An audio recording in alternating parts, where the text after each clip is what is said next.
బాగా గుర్తు. జగన్ అధికారం చేపట్టిన తర్వాతన ఈ సోలార్ వెహికల్స్‌కి సంబంధించిన దాంట్లో దేశవ్యాప్తంగా అంతకుముందు ఎగ్జంప్షన్ ఉండేది. కేంద్ర ప్రభుత్వ సూచనలతో రాష్ట్ర ప్రభుత్వాలు జీఎస్టీలో ఇది ఈ మన రోడ్ టాక్స్ ఉంటది కదా! సోలార్ వెహికల్స్‌కి తగ్గించేవాళ్ళు.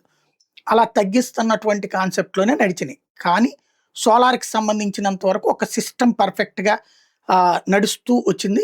ఆంధ్రప్రదేశ్ ప్రభుత్వం ఆ టర్మ్ పూర్తయిన తర్వాత జగన్ ప్రభుత్వం వచ్చాక అది కొనసాగించలేదు. దాంతో మామూలు రోడ్ ట్యాక్సే పడింది సోలార్ వెహికల్స్ కూడా.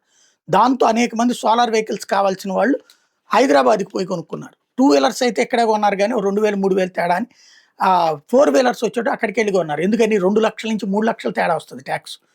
దాంతో అక్కడ వెహికల్స్ పెరుగుతున్నాయి, ఆంధ్రాకి వస్తున్నాయి అన్నటువంటిది లెక్కలు గట్టి తెలంగాణ ప్రభుత్వానికి చెప్పి సోలార్ వెహికల్స్ ఆంధ్ర వాళ్ళకి అక్కడ అమ్మొద్దని అక్కడ షాపుల వాళ్ళకి చెప్పించారు.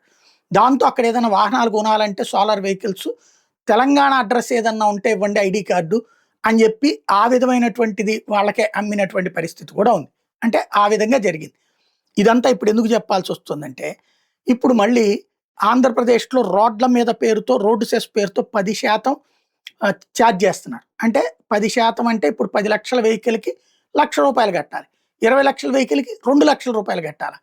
తద్వారా అదనంగా రూ. 2,00,000 భారం. అప్పుడేం చేస్తాడు ఇక్కడ కస్టమరు? ఇంక్లూడింగ్ తెలుగుదేశం అభిమానులైనా ఎళ్లి అక్కడ కొనుక్కొచ్చుకుంటారు. అది ప్రయోజనమా? నష్టమా? ఆలోచించాల్సి ఉంది.